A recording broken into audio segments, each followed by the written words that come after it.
to. Sabi nga,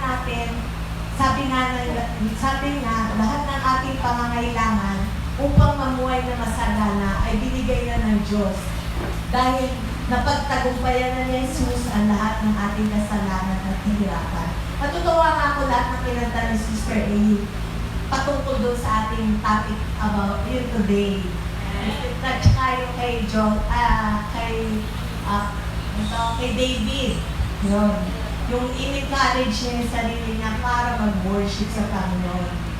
Okay? So, talagang one in spirit. By grace, everything is now available for us. Whatever we need, God has prepared for us. Sabi nga po natin, di ba, last teaching is about there are two realms, the physical and the spiritual. So, how do we access the spiritual realm? That is through faith. Sabi nga, it is a lifestyle. For a Christian, faith is a lifestyle. Ito na yung ating hininga, ang pagkakaroon ng pananampalataya. So how do we access the spiritual realm? That is through faith. Anong ibig sabihin ng Hebrew 11:1? Yung faith is the substance of things hoped for, the evidence of things not seen. At ito po yung verse sa Tagalog, ang pananampalataya ay siyang kapanatagan. Ano nga po ba yung kapanatagan? Means it's a title deed and a confirmation sa mga bagay na hinihintay, yung mga hinihintay natin, kagalingan, sa ating financial, sa ating emotion, yung mga family relationship, na ang katunayan ng mga bagay na hindi nakikita. So, ibig sabihin, kahit hindi pa natin nakikita, nananampalataya tayo na ating natanggap na ito. Amen? Dahil sabi nga, grace is, everything is now available for us. So, nung araw, iniisip natin na kailangan natin na may mas malaking faith para matanggap natin ang ating pinapanalangin. Pero ano sabi ng Panginoong Jesus?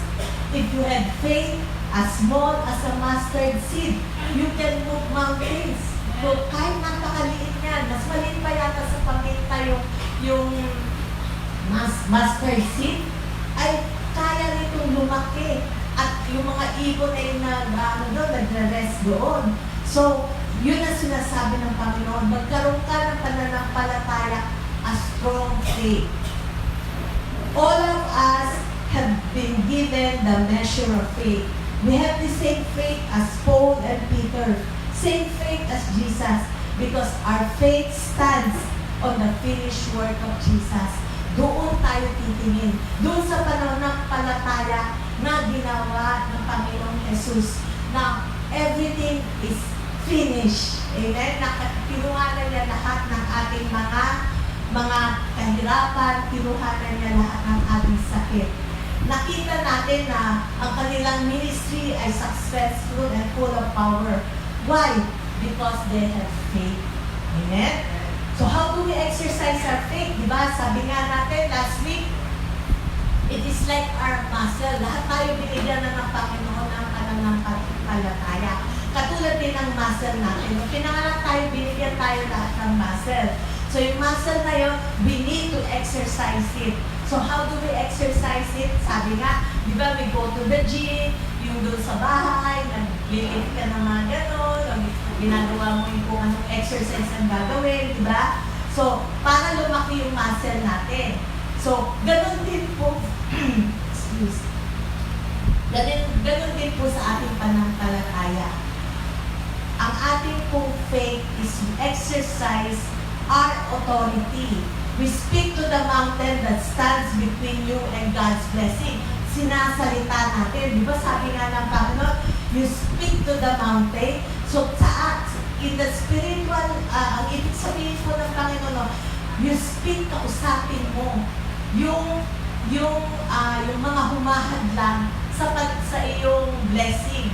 Whether it's, sabi nga natin, sa finances natin, o kaya yung mga sakit natin. So, ibig sabihin, you speak to it, declare and command. By our words, we exercise our authority. Kasi binigyan na tayo ng authority ng Panginoon. We declare what God says, what is written in the Bible. So sabi nga po na, katulad po nung kay Jesus, di ba? Remember po yung fig tree na nung tinignan nila yung fig tree, papunta sila sa Bethany. Nung pumunta sila at nakita yung fig tree, merong mga dahon, pero walang bunga. So ang sabi ng Panginoon in Mark 11:14, Jesus said to it, "Let no one eat fruit from you ever again." And his disciples heard it.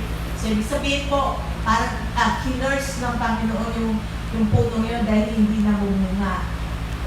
At sila ay umalis, at pagbalik nila ng umaga, nakita nilang natuyo hanggang doon sa roots, doon sa ugat.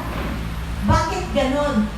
Bakit hindi nila kaagad nakita na natuyo yung puno? Di ba yung sinabi ng Panginoon na mula ngayon, wala nang makakakain dyan sa puno.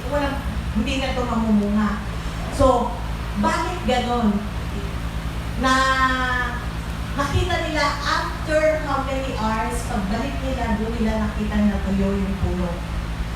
Sabi dito, in Mark 11:21, nung nakita ni Peter, sabi na, Peter remembered and said to Jesus, "Rabbi, look, the fig tree you cursed has withered."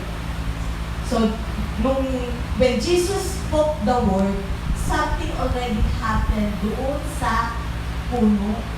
Meron nang nangyari kahit hindi pa nila nakikita. Nung sinalita na niya, there's the power from the Word of God, yung Word ni Jesus, na gumalaw doon sa puno yun para yung puno yun ay mamatay. So, hindi man ito nakikita na gumagalaw na yun at umabot nga na halos umaga na nung nakita nila totally namatay yung puno. So, ganun din po tayo. Sometimes siniisip natin, wala namang nangyayari dun sa mga kino-confess ko. Parang wala namang gumagalaw, hindi pa natin nakikita. Pero, we know that the Word of God is alive. Amen? Na ito ay buhay. At kapag ito ay iyong sinalita, ito ay kikilos at ito'y magiging buhay. At ito ay kikilos doon sa ating sitwasyon. Kaya nga kahit in Mark 11:23, "For surely I say to you, whoever says," ito yung scripture verse natin, no? "Whoever says to the mountain," to this mountain, ibig sabihin, says, hindi yung sa isip mo, sinasabi, "Umalis ka dyan." Di ba yung sa isip mo lang natin? Nahihiya tayo ibanggit yun kasi baka mamaya hindi mangyari. So, sa isip lang natin sinasabi. Pero sabi nga, says eh. So, yung sabihin, sinalita niya. "Be removed and be cast into the sea, and does not doubt in his heart, but believes that those things he says will be done. He will have whatever he says." So, ibig sabihin po nito, you speak to your mountain. Pag-utusan mo ang problema na ito ay umalis. Katulad po ng isang pastor, yung kanyang testimony, na meron po siya mga pangangailangan, may mga bills siya na dapat niyang bayaran ng alas 3 at alas 3 ng hapon. So siya, kailangan ma-send na niya yung check niya within that time. So, naniniwala siya sa sinabi ng Panginoon that He will provide all His needs, all her needs. So, He commanded to be paid. So, kinakausap niya yung kanyang mga bills na ikaw ay mababayaran sa ngalan ni Jesus at ang Panginoon He will be the one to supply all my needs according to His riches and glory through Christ Jesus. So naniniwala siya, He command the money to come from east to west, from south to north. So ibig sabihin, kinumand niya yung money to come. Di ba sabi niya, we can command because we have the authority. Binigay ng Panginoon.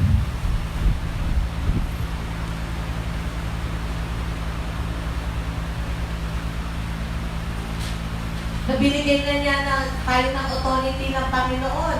So, yun yung ginawa niya. 1 p.m. So, after nun, dinag-command na siya na yung money to come. Hindi na siya kinakabahan. Alam niya yung salita ng Diyos. Alam niya na hindi siya papabayaan ng Panginoon. So, 1 p.m. wala pa rin. natin. Hindi siya yung natakot, kung hindi pumunta pa siya doon sa prayer meeting at doon siya nag-worship sa Panginoon na parang wala nang nangyari, alam niya, it is settled. Kahit alauna na, wala pa. Di ba ang usual sa, naku Lord, alauna na, wala pa. Kailangan ko na yung alas 4. Alam ko Lord, mabait ka, di ba ganyan na tayo pag gano'n na alam natin, malapit na. Pero siya, she just worshiped the Lord. He enjoyed yung time ng fellowship, ng prayer meeting, gano'n. So, 2 o'clock, nagkaroon siya ng pambayan. Amen? So, pinapakita lang ng Panginoon, I'm always on time. Amen? He is never late. Amen? So, Matthew 28:18, and Jesus came and spoke to them. So, yung karugtong, all authority, ito yung sinasabi ko kanina, na binigyan na tayo ng authority ng Panginoon. We can command, sabi nga, all authority has been given to me in heaven and earth and sun. Ito yung Great Commission, di ba? Go therefore. Sino ba yung go therefore? Di ba tayo yan? Hindi naman yung authority lang ay nasa sa atin. Kung hindi, pinag-utos niya. Ngayon, kayo ay humayo. Ayun. So, it is important, kung kaya napaka-importante na dapat natin i-remind ang sarili natin kung ano ba tayo sa Panginoon. Kasi kung minsan, napakahirap magkaroon ng authority kung kunyari, iniisip ko, kanina nag-init ang ulo ko, paano ko magkakakomando sa parang hindi yata ko worthy. So, dapat, we should always remind ourselves who we are in Christ. That we are the righteousness of God in Christ Jesus. Na tayo ay nilinisan ng Panginoon. That we are the children of God. We are the co-heirs of God. Kung kaya't maaalala ninyo, di ba, ang tagal natin yan. Halos ilang taon na tinuturo ni Pastor Frank, that yung righteousness, di ba? So, yun yung ating, kumbaga, tinanim na yan maigi sa atin. Na tayo ay righteous, hindi dahil sa sarili natin, kung hindi dahil sa ating Panginoon, Jesus. Amen? So, we are co-heirs in Christ. So, we should always remind ourselves. How do we remind ourselves? We continue to confess that we are the righteousness. If you feel na you feel na mawala yung parang faith mo, basta continue to confess. At habang kino-confess mo yun, as you do that, it strengthens your faith. Yung lumalakas yung loob mo na magkaroon ka ng authority. Kasi alam mo, ito yung pinangako ng Panginoon sa'yo. Anak ka. Diba? For example, sa isang bahay, alam mo, anak ka. Tapos meron isang tao doon na ayaw ka bigyan ng pagkain. Anak ka nga diba? Yung may karapatan kang kumuha doon sa pagkain doon dahil anak ka. The same thing, ito po yung sinasabi, you have that authority. So as you do that, as you strengthen your faith, dahil as you continue to confess the Word of God, faith comes by hearing and hearing the Word of God. So doon lumalakas ang ating pananampalataya habang naririnig natin ang salita ng Diyos. Diba? Kaya nga natin yan kino-confess Hindi yung parang pilitin natin ang Panginoon na Lord, na parang ititwist natin yung kamay na tayo, ibigay mo to, kasi ito, lagi ko to kino-confess. Hindi It is for us. Para tayo ma-develop yung ating pananampalataya at ating matanggap. Magkaroon tayo ng faith para matanggap natin. Kasi as we continue to confess it, yun yung, kumbaga, it develops our faith kung parang dumalaki ang ating muscle. So, 3 things that is happening when you confess. The Word of God ay nagiging buhay sa'yo na nagpapatatag sa iyong pananampalataya. Amen? Di ba habang kino-confess nyo, I'm sure ginagawa nyo na to. Amen? Naniniwala ako na ginagawa nyo na to. Mga kabataan, di ba? Miski yung mga adult, alam ko ginagawa nyo na to. So, sabi nga, nagiging buhay yan. Habang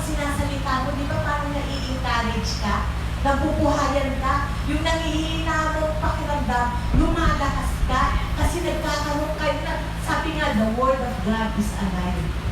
Habang sinasalita mo, hindi lang to salita ni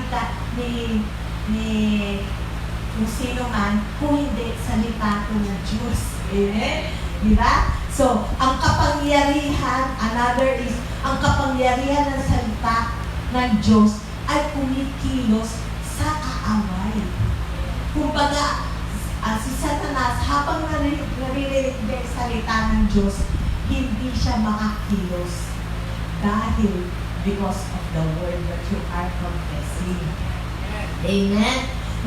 Another thing that is happening kapag kino-confess natin ang salita ng Diyos ay kinalulugod ng Ama na makita ang pananampalataya ng kanyang mga anak. Sabi nga in Hebrews 11:6, and without faith, it is impossible to please God. So habang nakita niya yung faith nitong batang ko, yung naniniwala siya, di ba, naalala niyo yung centurion, na di ba sinabi lang niya, na Lord, hindi mo na kailangan pumunta doon, sabihin mo lang yung salita at ang aking servant ay gagaling. Di ba ano sabi ng Panginoon kay doon sa sabi niya, yung tuwang-tuwa ang Panginoong Jesus na hindi pa daw siya nakakakita ng ganitong klaseng pananampalataya. Amen?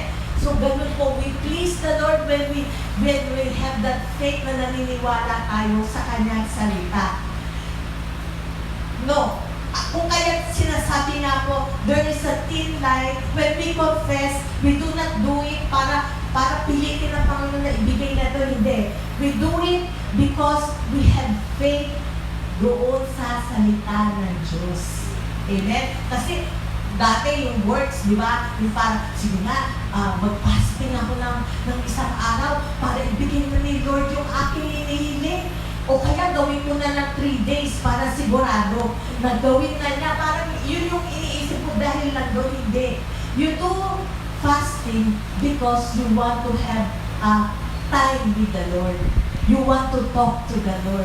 You want to have yung intimate na kayo lang ang nag-uusap. Kaya mo yung ginagawa. At nalalaman mo ang kanyang pagmamahal sa'yo. You have great time with the Lord. You do that. Pero if you think na kaya ka lang magpa-fasting para makuha mo yung hinihiling mo, hindi. Kasi sabi ng Panginoon, binigay ko na lahat sa inyo. Amen? Next is another thing that Jesus is saying in Mark 11:24. Therefore, I say to you, whatever things you ask when you pray, believe that you receive them and you will have them. Amen? Babalikan ko lang yung kanina na nakalagdaan ko kasi ito pinakita ng Panginoon sa akin. Yung sa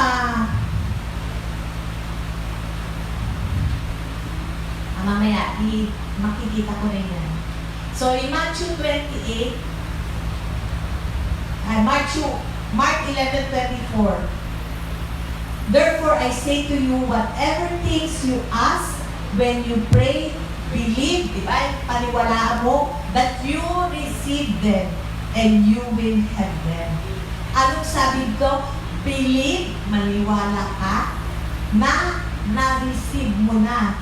Maniwala ka na natanggap mo na ang iyong pinapanalangin. Ang usual sa atin, di ba, ganito, minsan guilty tayo na ang akala natin sa receive na to, makukuha pa lang natin.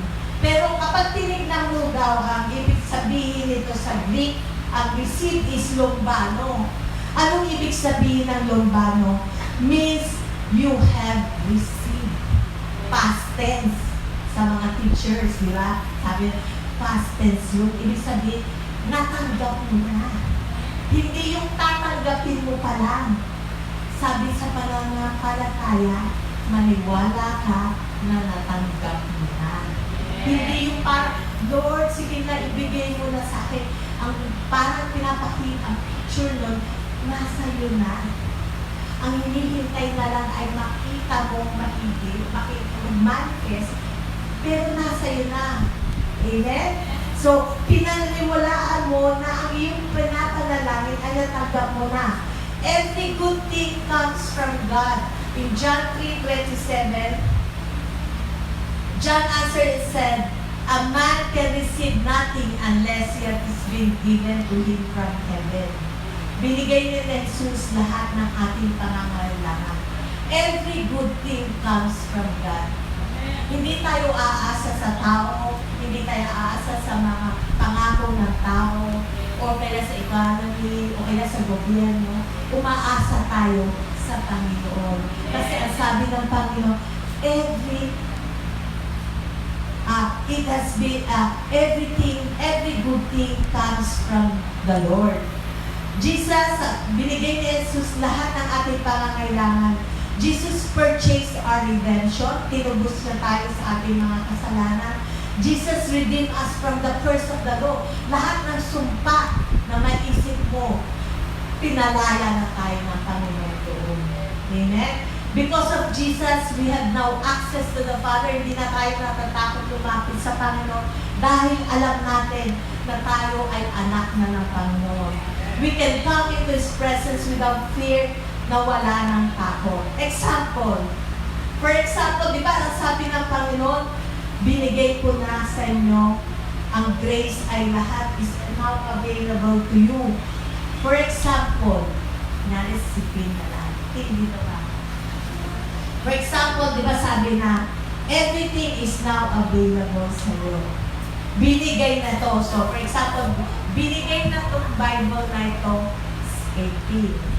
Ngayon, ano ang kailangan gawin ni Tim para makuha niya ang Bible na to? Kailangan niyang tanggapin. Ayun. Para makuha niya ang Bible. The same thing with us. Hindi na siya kailangan magmakaawa sa akin para ibigay itong makuha itong Bible na to. Hindi na siya kailangan, di ba tayo Lord, please, I know you love me, please give me this, give me that. Pero alam ng Panginoon, kailangan ko yun kasi kailangan mo to have a great life, di ba? Sabi niya, I have come that you might have life and have it more abundantly. So, binigay na niya yan sa'yo, ikaw, kailangan mo lang tanggapin. To receive it. Okay? Thank you, team. Learn to receive what God is giving to you.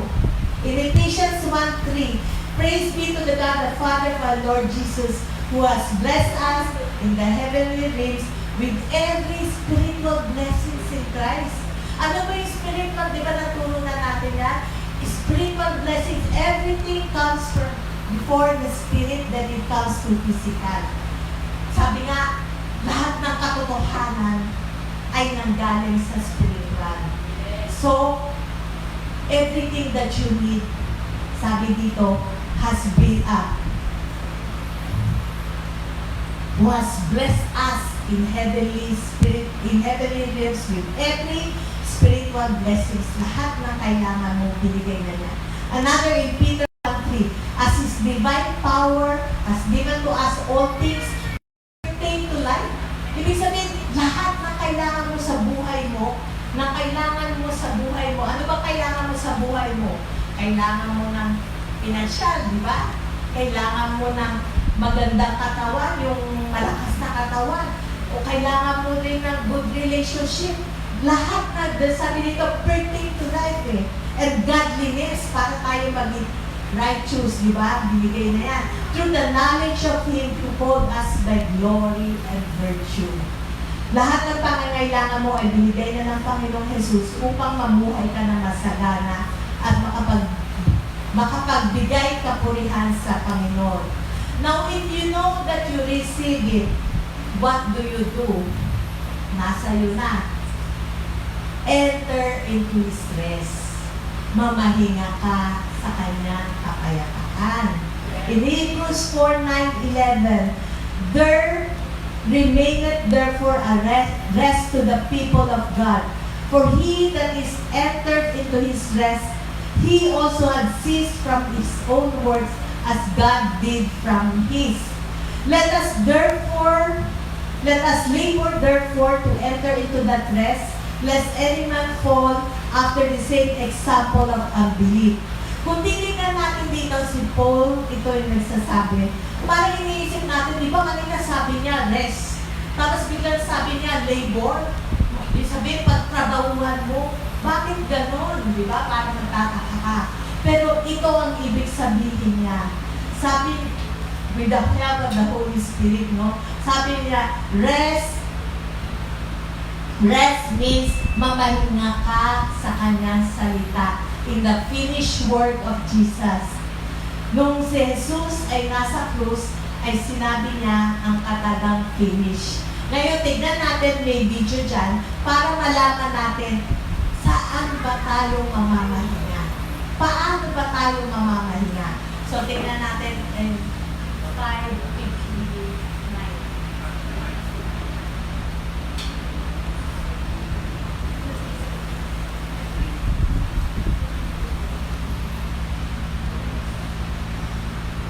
Today, to watch it, before anyone else watches it, sit back, church. Let's go back in time to that day when Jesus hung on the cross from God with love.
tayo ay makakapahinga dahil sa ginawa ng Jesucristo para sa atin. Amen? Kinuha na niya lahat ng ating condemnation, kinuha na niya lahat ng ating kasalanan, kinuha na natin lahat ng kahirapan, kung kaya tayo ngayon ay makakapahinga dahil sa Kanya. Amen? So when we rest in the finished work of Jesus. Hindi sa sarili nating gawa, kung hindi dahil kay Jesucristo, kinuha na lahat ng ating kahirapan. Amen? Jesus gave us the victory. Ngayon ay tayo ay ganap na malaya na. Tayo ay may kapahingahan, may kapayapaan dahil kay Jesucristo. Amen? Kapayapaan sa ating mga, di ba? Sa ating kaisipan, kapayapaan sa ating mga emosyon, kapayapaan sa lahat sa mga nangyayari sa paligid natin. Dahil alam natin, merong nagbayad para sa atin. Amen?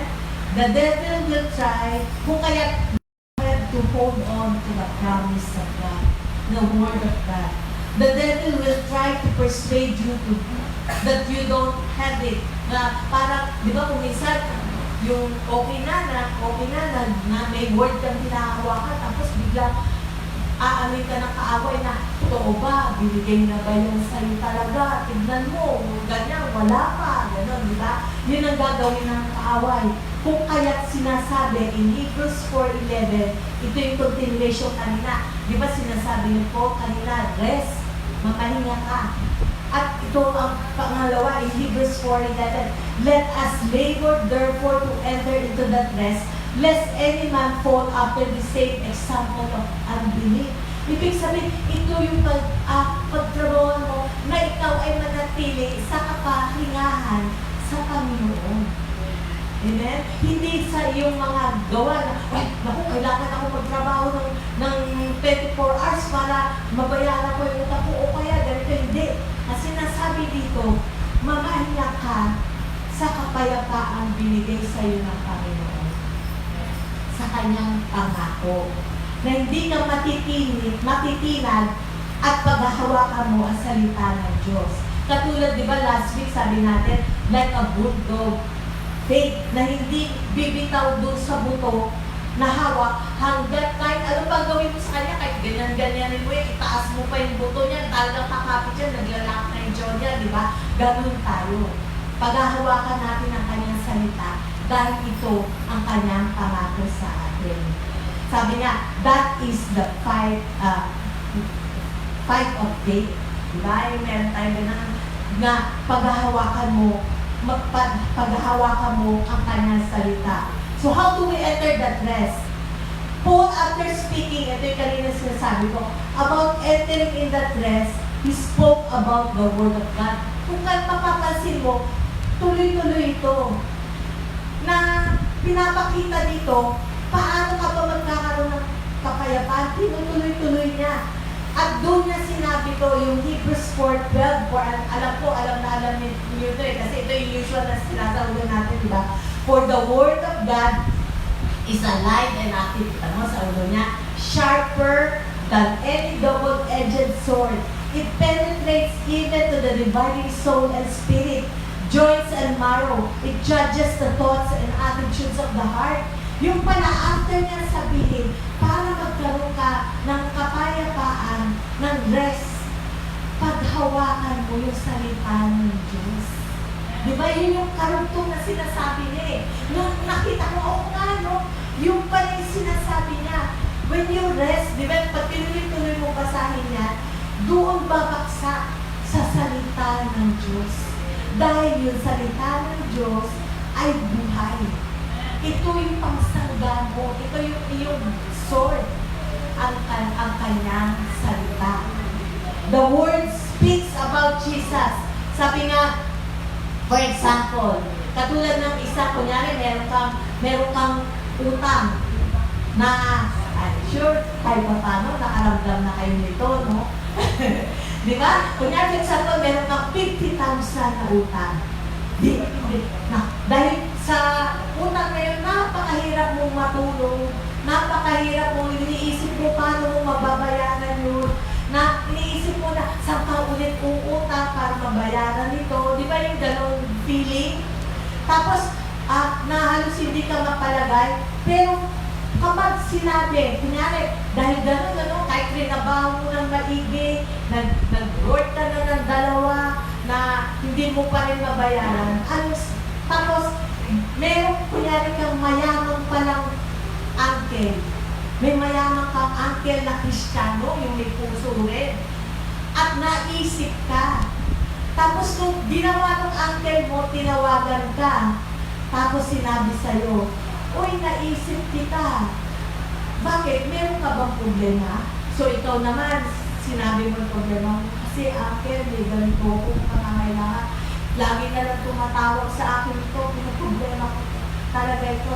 Tapos sinabi ng uncle mo, o sige, mayaman yung uncle mo, o sige, babayaran, bibigay ko sa'yo yung 50,000 na kailangan. Masigit pa dyan, 60,000 ang bibigay ko sa'yo. Ipapadala ko na lang via Palawan. Ano namin sa atin, usual Cebuana, o ganyan. Ipapadala ko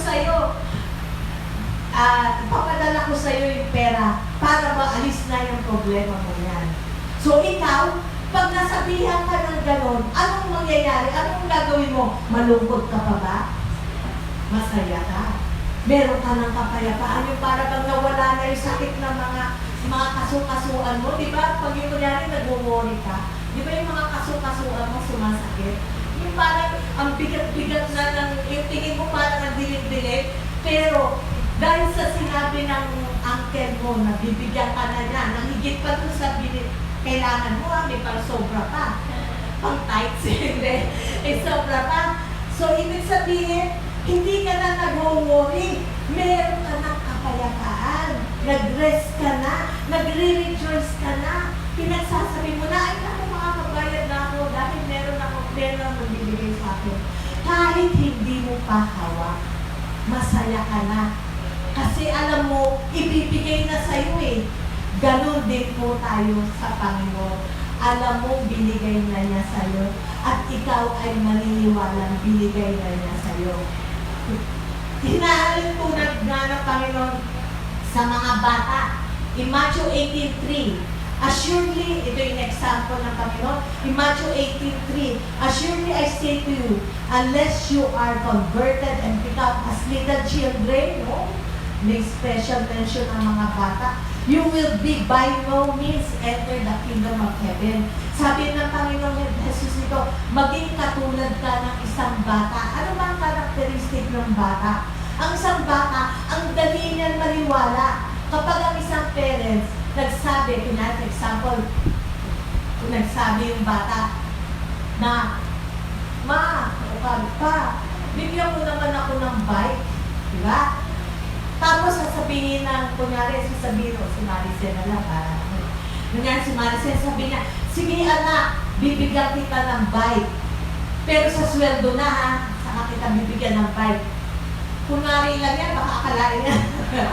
Makawini nga ng bike, Tapos, di ba sinabi niya, I'm sure yung bata, saya-saya na niya. Hindi siya yung bibigay kaya yun. Di ba yung mga bata, hindi ganun eh. Pag sinabi mo na ibibigay mo yun, masaya na yan. Pagkakalat na niya, pagsasabi na niya sa mga kalaro niya na, naku, alam niyo ba, ibibili ako ng mami ko ng bike.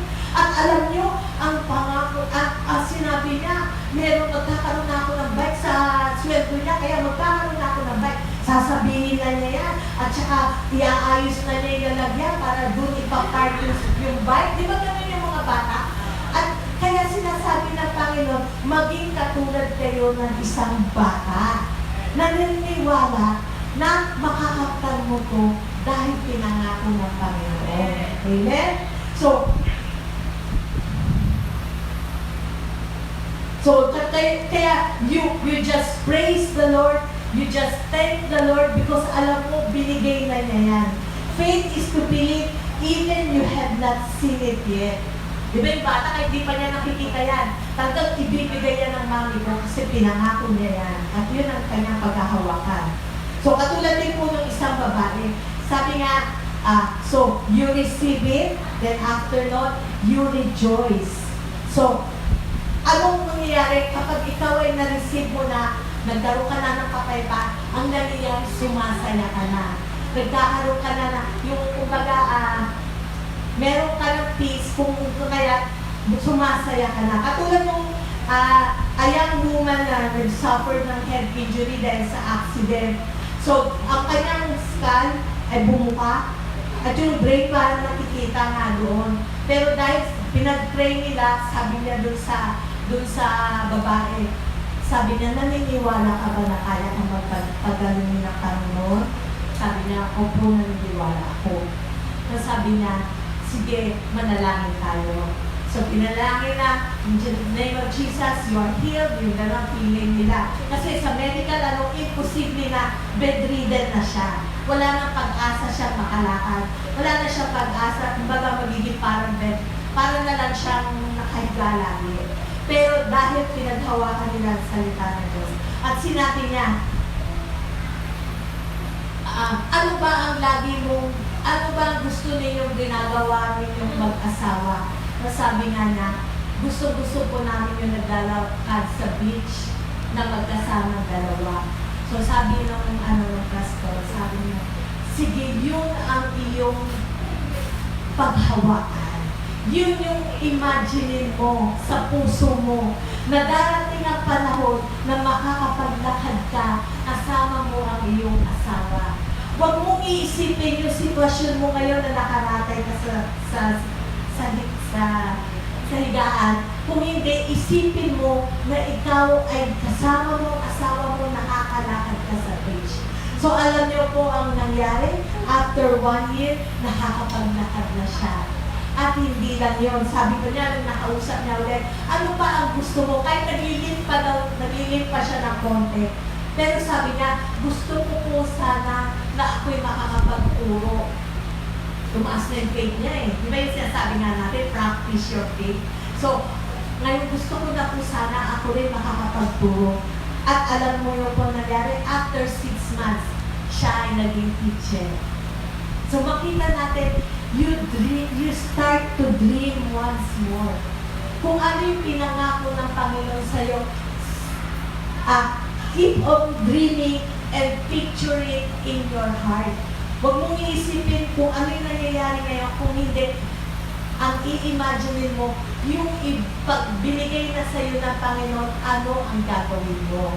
Amen? So, Romans 4:17, God who gives life to the dead and calls things, those things which do not exist as though they were, as they be. Diba yan yung kinano natin?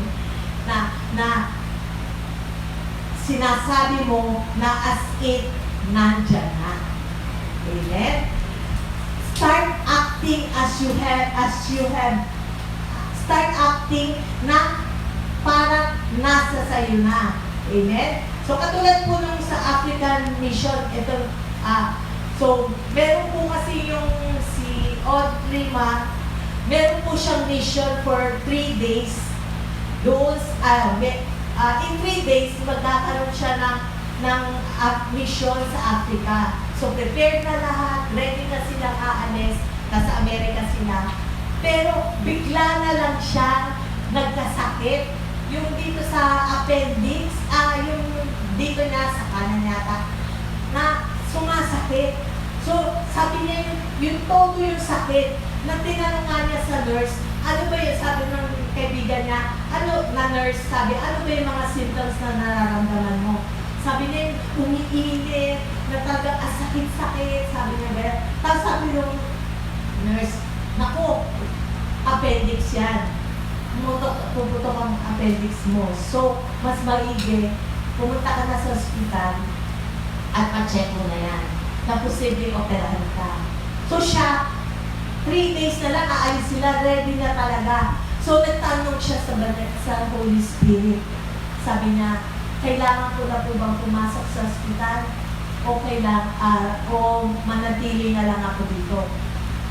The Holy Spirit, meron as yung still small voice within her na sinabi, manatili ka na lang. Huwag ka na pumunta sa ospital.